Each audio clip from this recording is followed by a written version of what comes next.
There are men who die quietly, and men whose deaths echo for centuries. Napoleon Bonaparte, Emperor of the French, master of Europe, the terror of kings, was never meant to die on a rock in the middle of the South Atlantic. Yet that is where he drew his final breath, on a barren, wind-scoured island called Saint Helena. Not with armies at his feet, not with trumpets, not even with dignity, but with a whisper, a fever, and a poison no one saw coming. When Napoleon surrendered in 1815, the British promised humane custody. But St. Helena was not a prison. It was a graveyard waiting for its occupant, a place chosen for one reason: no one escapes, not even an emperor. Longwood House, where he was kept, was a decaying, damp, rat-infested structure where mold crept up the walls like creeping ivy. Rain leaked through the roof. Wind howled through cracked windows. For a man once surrounded by gold, marble, and the praise of millions, this was humiliation sculpted into architecture. He spent his days pacing, counting steps, talking to ghosts, rewriting battles he could no longer win. St. Helena was not just exile, it was psychological torture. And behind it stood one man, Governor Hudson Lowe, a name Napoleon would call my true executioner. Lowe restricted letters, confiscated possessions, cut off visitors.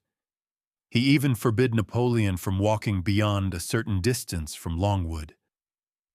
Every day the emperor shrank a little more, physically, politically, spiritually. By 1820, something darker stirred within him.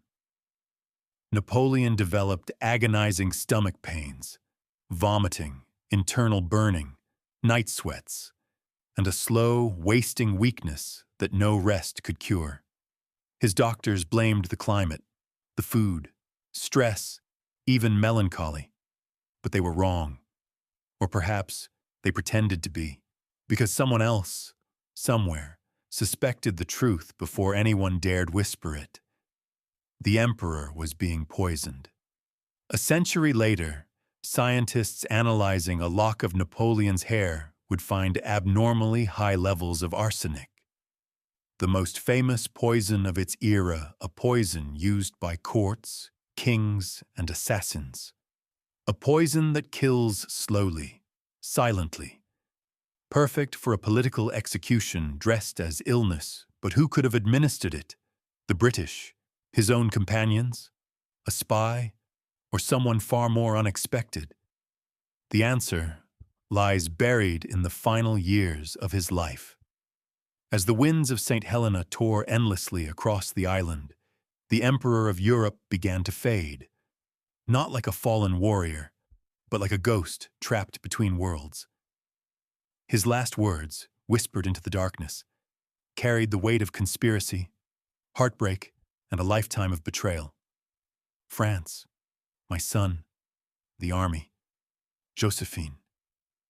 Words of a man haunted by loyalty, ambition, and love. Words of a man who believed he was murdered. Because if Napoleon's final days reveal anything, it is that even in death, power is never simple and truth is never clean. Tonight, we step into the shadows of Saint Helena. We follow the tracks of poison. We unravel the lies, and we witness the fall of one of history's most unstoppable men. Not on the battlefield, but in the quiet terror of exile. Before he became a ghost on a forgotten island, he was a force of nature, a man born in obscurity who reshaped the world with nothing but his will, his genius, and his hunger. Napoleon Bonaparte, the boy from Ajaccio, rose faster than any man in modern history. He conquered kings, dethroned empires, crowned himself emperor, and for a moment, just a moment, he was invincible. He was small in stature, yes, but inside him burned a storm. He devoured mathematics, memorized history, studied tactics like scripture. At 16, he commanded artillery with precision beyond his years. At 24, he crushed royalist uprisings with a single blast of grape-shot. Paris whispered his name like a charm or a warning. His rise was so fast, so improbable, that even his enemies felt uneasy, as if the world had suddenly tilted toward this one man. Where others saw obstacles, Napoleon saw pathways. Across Italy, Egypt, Austria, Prussia, Poland, his armies marched with the fury of a new age. He shattered old monarchies like glass figurines. He redrew the maps of Europe the way an artist reshapes a canvas. And for millions, he was hope for others. Terror. But no one denied his brilliance. This was the moment he stopped being a general and became something far more dangerous, an emperor. Not appointed, not blessed, not chosen by tradition. Self-made, self-crowned, self-legitimized through victory. A mortal who dared to touch the symbols of divinity. The Pope watched silently, hands trembling with resentment. He knew what Europe would learn the hard way. Napoleon feared no throne, no crown, no god. But power, like fire, consumes what it illuminates. For every victory Napoleon seized, he planted a seed of hatred. Kings plotted his downfall, aristocrats whispered of assassination. The church branded him an antichrist, yet he pushed on, forward, always forward. Until the day Europe united against him, the first crack in the myth of invincibility came in the cold. The Russian winter, merciless, endless. Napoleon entered Moscow victorious, but left in ruin of the 600,000 men he marched east with. Fewer than 60,000 ever returned. The emperor had conquered Europe, but he could not conquer frost. From that moment, the tide turned. Prussia, Russia, Austria, Britain, Sweden, all united for one purpose: to crush the man who had become a living myth. The Battle of Leipzig, the largest battle Europe had ever seen, broke his legend. He returned to Paris not as a conqueror, but as a symbol of exhaustion. The empire he built on brilliance was collapsing under its own weight. Fontainebleau. Silence. Quills scratching on parchment. Napoleon Bonaparte, Emperor of the French, master of Europe, the man kings feared, signed away everything. The pen was heavier than any sword he had ever held, and when the ink dried, the room felt colder, smaller, empty. For the first time in his life, Napoleon was powerless. The British shipped him to Elba, a small island he tried to turn into a miniature kingdom. He laughed, he managed, he played emperor. But deep inside, the fire still raged, so he escaped, returned, rallied France in a lightning flash of charisma and memory. 100 days of resurrection, a final gamble. And then, Waterloo. One battle, one miscalculation, one defeat that shattered the world he built. After Waterloo, Napoleon surrendered to the British, believing they would treat him with dignity. He misjudged them, terribly. For they decided he was too dangerous to live on any continent, and they exiled him, not to Elba, but to the farthest, loneliest, most inescapable place they could find. Saint Helena, a volcanic nightmare. A prison carved by nature itself. A place where the British could kill him, without ever drawing a sword. The emperor had ruled Europe, now he ruled a damp, rotting house, and the world prepared to forget him. But Napoleon would not die quietly. Not then. Not ever. The British called it accommodation. Napoleon called it my tomb. Longwood House, a rotting wooden structure perched on a desolate plateau, was not chosen by accident. Everything about it was deliberate, calculated, cruel. This was not a prison built to hold a man. This was a prison designed to break him. When Napoleon first arrived, he walked the rooms in silence. His officers tried to hide their disgust, but the smell, damp wood, mildew, stagnant air, made even hardened soldiers flinch. The walls were thin. Rainwater seeped through the roof. The wind never stopped screaming. His bedroom measured barely a few meters. The once emperor of Europe now slept in a room smaller than a servant's closet. The British insisted that renovations would come, but they came slowly, painfully slowly, and always too late.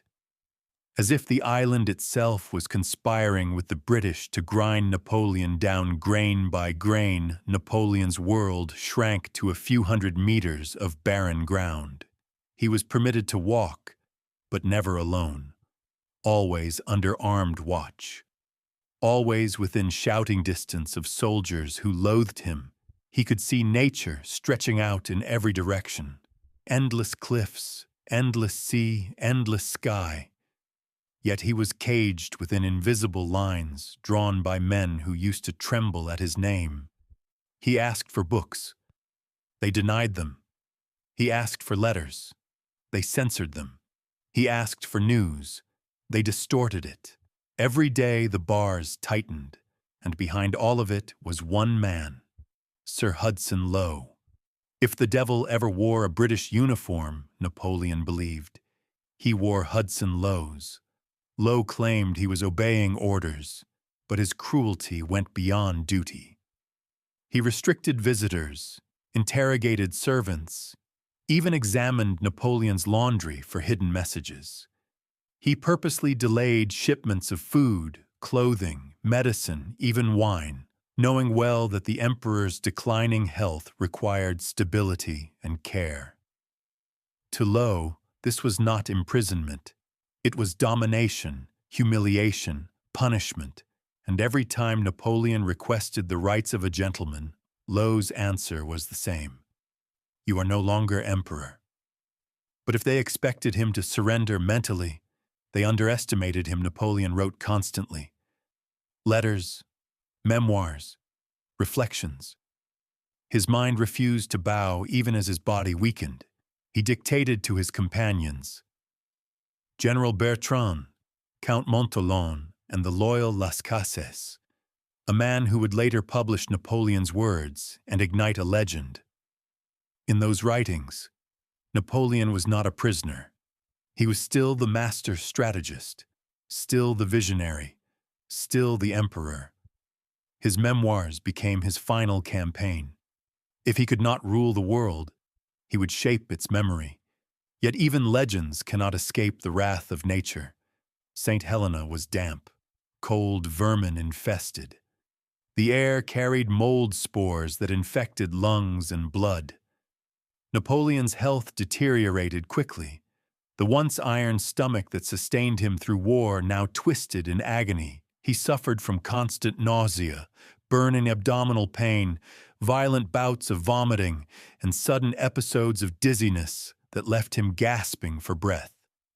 His skin paled, his limbs trembled, his appetite vanished. His hair, once dark and thick, began to fall out in clumps. General Montholon whispered to Bertrand one night, "He is dying from this island." But Napoleon disagreed. He insisted his sickness was not natural. He believed he was being poisoned, and not by the British soldiers, not even by Hudson Lowe, but by someone far more subtle, someone close, someone who had access to the emperor's food and drink, a traitor in his inner circle. Historians would debate this for centuries. Some called it paranoia, others called it intuition. But one fact would rise above speculation. Long after Napoleon died, a lock of his hair, carefully preserved, would reveal arsenic levels dozens of times the normal amount, a slow, patient poison, perfect for an execution disguised as illness. As the months turned into years, Isolation became a living creature that gnawed at Napoleon's mind. He no longer dreamt of victory. He dreamt of escape. Not through the sea, not through rebellion, but through memory. He relived Austerlitz, dreamt of Josephine, spoke to long-dead soldiers as if they stood beside him. He began to age unnaturally fast, as if each day on Saint Helena cost him a month of his life. And yet, there were moments of clarity, moments where the emperor inside him flared back to life, moments where he believed he might one day return, but the poison or the illness was patient. It waited. It worked. Silently. Longwood House was more than just a prison. It was a place designed to strip an emperor of everything that made him human. Comfort, companionship, hope.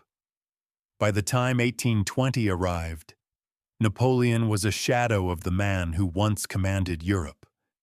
But the world did not yet know what Saint Helena was truly doing to him. They did not know how deep the conspiracy ran.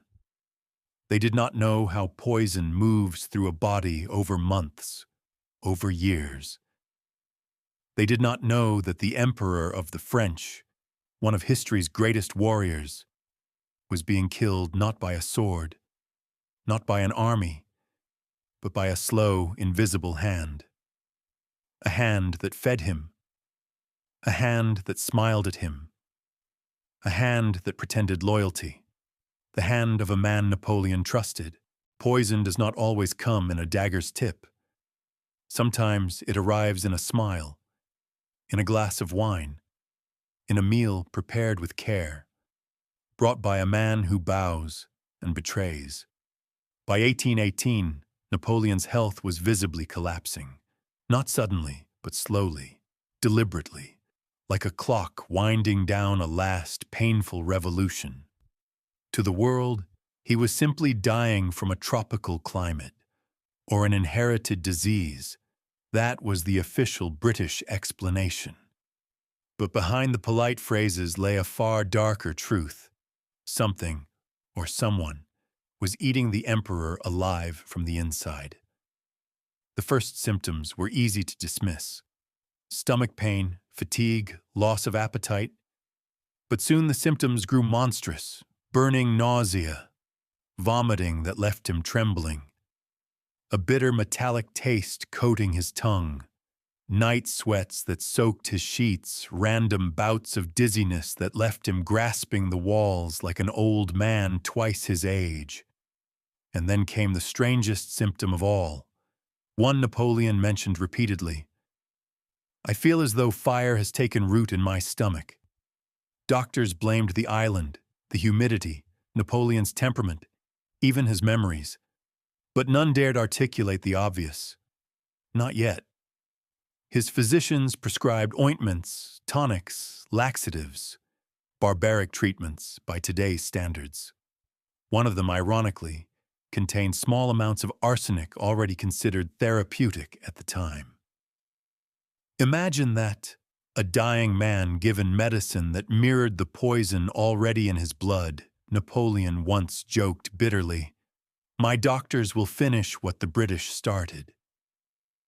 Nearly 2 centuries after his death, scientists would test preserved samples of his hair snipped by loyal followers as relics. What they discovered shocked the world. Arsenic levels up to 38 times higher than normal. Not a single exposure, not accidental contamination, but chronic, repeated poisoning over months, even years. Poisoning that mirrored his worsening symptoms with chilling precision. And Napoleon knew, he wrote in one of his final letters, "I am being slowly murdered." But who did he suspect? Many blamed Hudson Lowe, the governor who seemed to take pleasure in Napoleon's suffering. But Lowe never touched Napoleon's food. He never poured the wine. He never stepped inside the emperor's kitchen. No, the poisoner, if there was one, had to be someone closer, someone invisible, someone trusted. The perfect assassin is not an enemy, but a friend. And so suspicion fell on Count Charles Tristan de Montholon. Napoleon's self-proclaimed loyal companion Montholon had a history he carefully hid. He had been court-martialed in France. He was deeply in debt, and his wife, Albine, had a strangely intimate relationship with Napoleon, or so the rumors whispered. But the most damning suspicion of all, the British rewarded Montholon with large secret payments even after Napoleon's death. Blood money or silence money, historians still debate it, but many believe Montholon mixed small amounts of arsenic into Napoleon's wine, his tea, even the wallpaper glue that evaporated toxic fumes in the humid air. A perfect method, a variety of tiny doses ensuring a slow, uncertain death that could be blamed on illness. Did Napoleon suspect him? Perhaps. But his loneliness was so immense that even a potential traitor was better than silence. Napoleon once said to General Bertrand, "If Montholon is my enemy, then he is the only enemy I have left to speak to. There is no greater tragedy than needing the man who might be killing you." As the poison burrowed deeper, Napoleon's nights became agony. He sweated. He hallucinated. He whispered names: Josephine, Marie-Louise, his son, his generals, as if they stood in the room with him. One night, he woke screaming, claiming his insides were being eaten alive. Another time he clutched his chest and gasped, "It burns, as if the devil has placed his hand upon my stomach." Doctors called it gastritis, but arsenic poisoning mimics the symptoms of catastrophic digestive collapse. Ulcers, organ inflammation, eventually fatal internal bleeding. Napoleon was not merely dying. He was being unmade. Saint Helena amplified everything. Its humidity increased arsenic absorption. Its mildew weakened Napoleon's immune system. Its isolation ensured he had no second opinion, no escape, no possibility of rescue. Even his own body betrayed him. The emperor who marched armies across continents could no longer walk a straight line across his own bedroom. And yet, through all this destruction, his mind remained sharp. Razor sharp. He dictated pages of memoirs that would later ignite the legend of Napoleon the Martyr, Napoleon the Misunderstood, Napoleon the Hero. In a way, even as he was dying, he was still winning, still shaping the future, still commanding history. But the poison was patient, relentless, unforgiving. By 1820, his condition was catastrophic. He could barely keep food down. His legs swelled painfully. His breathing was shallow. Some days he drifted between lucidity and delirium. Other days he stared silently out the window at the Atlantic, the ocean that separated him from everything he once was. He no longer spoke of escape, only of the past. The battles, the triumphs, the people he loved, the empire that rose and fell within a single lifetime. He told Bertrand one night, "I am dying before my time, murdered by the English oligarchy." But even then, he did not know how close the killer truly was. He believed the British wanted him dead. That much was true, but he never realized the poison was flowing from a hand that served him wine, tucked his blankets, and bowed at his door. The slow poison of Saint Helena did not merely kill his body. It broke his spirit, chipped away his dignity, and turned the greatest conqueror of Europe into a lonely, suffering shadow. This was no natural death, no illness of climate or inheritance. This was murder, one drop at a time. And the worst was still to come. By early 1821, the Emperor of the French was no longer a man. He was a relic waiting to be buried. Napoleon's body had betrayed him completely. His legs heavy, swollen, his face drawn, his eyes dimmed but not extinguished. The pain in his stomach, once an annoyance, was now a permanent, burning anchor dragging him toward the grave. He could no longer walk unaided. The act of sitting up exhausted him. He vomited bile tinged with blood. Food passed through him like poison. His skin clung to bone. Doctors argued over his condition. Some insisted on chronic hepatitis. Others whispered cancer of the stomach, just as his father had suffered. But none of them could explain the intensity, the speed, the strange combination of symptoms. Like a puzzle with one missing piece. The poison no one officially acknowledged Napoleon, even in agony, remained the commander. He demanded reports from his doctors, questioned their diagnoses, insisted that his condition be recorded with precision, as if he knew that one day the world would study his death like a battlefield. During one particularly violent attack, he turned to his physician and whispered, "I have always defeated my enemies in the open. This one hides in my blood." Hallucinations came more frequently now. He saw Josephine, smiling sadly at the foot of his bed. He saw his son, the King of Rome, a child forever in his mind's eye. He relived Austerlitz, the sun of his glory, and then Waterloo, the shadow that followed. Some nights he spoke as if issuing commands. Other nights he simply whispered apologies to those long dead. The line between memory and reality had blurred. Even as his body failed, his will remained unbroken. Literally. He dictated his last will and testament, spelling out exactly how he wished to be remembered. He left money to loyal servants, gifts to his old soldiers, and a final, damning accusation. "I die before my time, murdered by the English oligarchy and their hired assassin." He never named the assassin. He didn't have to. The accusation was aimed at a system, a world, an entire political order that had caged him on this rock and watched him rot. Governor Hudson Lowe received updates on Napoleon's condition with an unsettling mix of satisfaction and anxiety. He wanted Napoleon gone, the living symbol of rebellion, the threat in exile. But he also knew the manner of Napoleon's death would echo. Too sudden, and it would scream murder. Too comfortable, and it would seem merciful. Instead, fate, or poison, had chosen a third path, a long, visible, undeniable suffering. As his strength failed, Napoleon faced the one adversary no general outruns.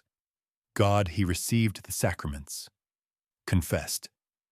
Not as a broken man, but as a politician negotiating his final treaty. To some around him, it looked like faith to others, like a last careful step into the unknown. Once he was heard to murmur, "I have known men. I do not know God, but I will soon find out." May 5th, 1821. The storm outside matched the one within his body. Napoleon's fever spiked. His pulse fluttered like a frightened bird. He drifted in and out of consciousness. His last hours were a flicker show of images, memories, regrets. France, his army, his son, Josephine. He repeated their names like a dying prayer. According to those at his bedside, Napoleon's final words were, France, army, head of the army, Josephine. 4 ghosts anchoring him to the world even as he slipped away. At 5:49 p.m., in a damp, narrow room in a decaying house on a forgotten island, the man who once ruled Europe stopped breathing.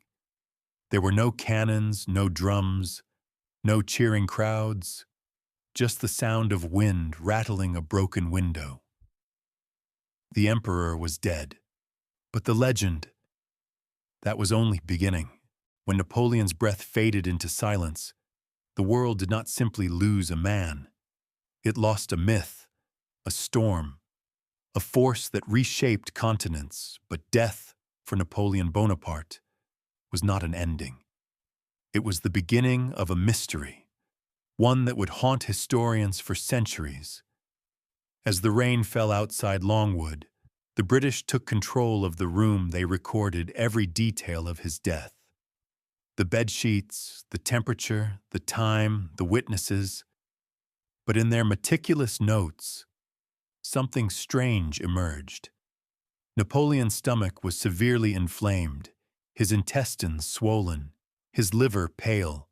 Lesions and ulcers riddled the lining of his gut, and inside his stomach, a large bleeding sore the size of a coin. Officially, they called it gastric cancer. Unofficially, no one believed it. During Napoleon's autopsy performed by Dr. Antomarchi, British and French observers stood shoulder to shoulder, two nations united only by suspicion. The stomach lining was thickened, almost leather-like, a classic sign of chronic irritation. But the sore itself, it was not typical of cancer. It was smooth-edged, symmetrical, almost burned. To one surgeon, it looked like the mark of a corrosive substance, a poison, specifically arsenic. But they wrote none of this in the final British report, and the conspiracy darkened. Shortly after his death, Napoleon's hair was clipped by his loyal servants, not for science, not for evidence, but for mourning, a relic of a fallen emperor. They kept it in boxes, lockets, private collections. For a century, those strands of hair passed through the hands of descendants and collectors like holy artifacts. And then, science caught up. In the 1960s, modern forensic testing finally examined the hair. The results? Shocking. Arsenic, not just present, but in enormous quantities, far above normal levels. High enough to kill a man slowly, painfully, silently, like a candle burning down from the inside. So the question returned. Who poisoned the emperor? The British. They had motive, revenge, fear, political necessity. But arsenic was not their style. Too messy, too detectable, too uncertain. Hudson Lowe, for all his cruelty, wanted Napoleon broken, not martyred. Others pointed to Napoleon's inner circle. One man in particular, Count Charles Tristan de Montholon, he had access. He controlled the wine. He served the meals. He alone remained at Napoleon's side even as the emperor grew sick. Montholon also had giant financial motives. Napoleon left him a staggering fortune in his will. Was that payment for loyalty or payment for murder? But another theory surfaced. Stranger, colder, almost unbelievable. Napoleon was poisoned by his own house.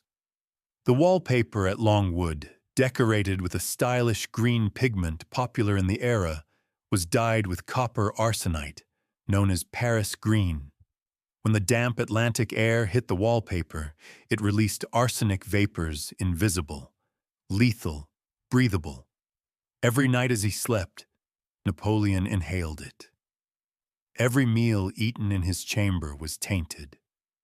Every breath was an attack on his body. Was it an accident? Or did the British know exactly what the humidity would do? The truth remains buried beneath layers of science, politics, and the ambition of empires. In 1840, nearly 20 years after his death, Napoleon's body was returned to France in a ceremony so grand, so magnificent, that even kings looked like common men beside him. Crowds lined the Seine as the emperor's remains passed through Paris for the last time. But when the coffin was opened to verify the body, everyone gasped. Napoleon's remains were astonishingly preserved. In some places, his skin still clung to his face, his uniform intact, his boots nearly unchanged, a sign of arsenic preservation. The poison that kills is also a preservative. Arsenic slows decay, stops bacteria, keeps bodies unnaturally whole. His corpse itself had become evidence, evidence the world still struggles to interpret. So how did Napoleon Bonaparte really die? The truth is a triad, a triangle of dread: the island, the illness, and the poison. Saint Helena weakened him, illness ravaged him, and poison, whether deliberate or accidental, finished him. His downfall was not a single event, but a convergence of fate, malice, and the cold indifference of history itself. And yet, even death could not conquer Napoleon. His legend rose higher than any empire ever built. His armies dissolved. His crown vanished. His throne was replaced by dust. But the myth? The myth only grew stronger. Because some men die once, others die twice. Napoleon died 1,000 times. In whispers, in theories, in every retelling of his final days. And still, he does not fade. History may never agree on how the emperor died, but it agrees on this: his shadow never left Europe.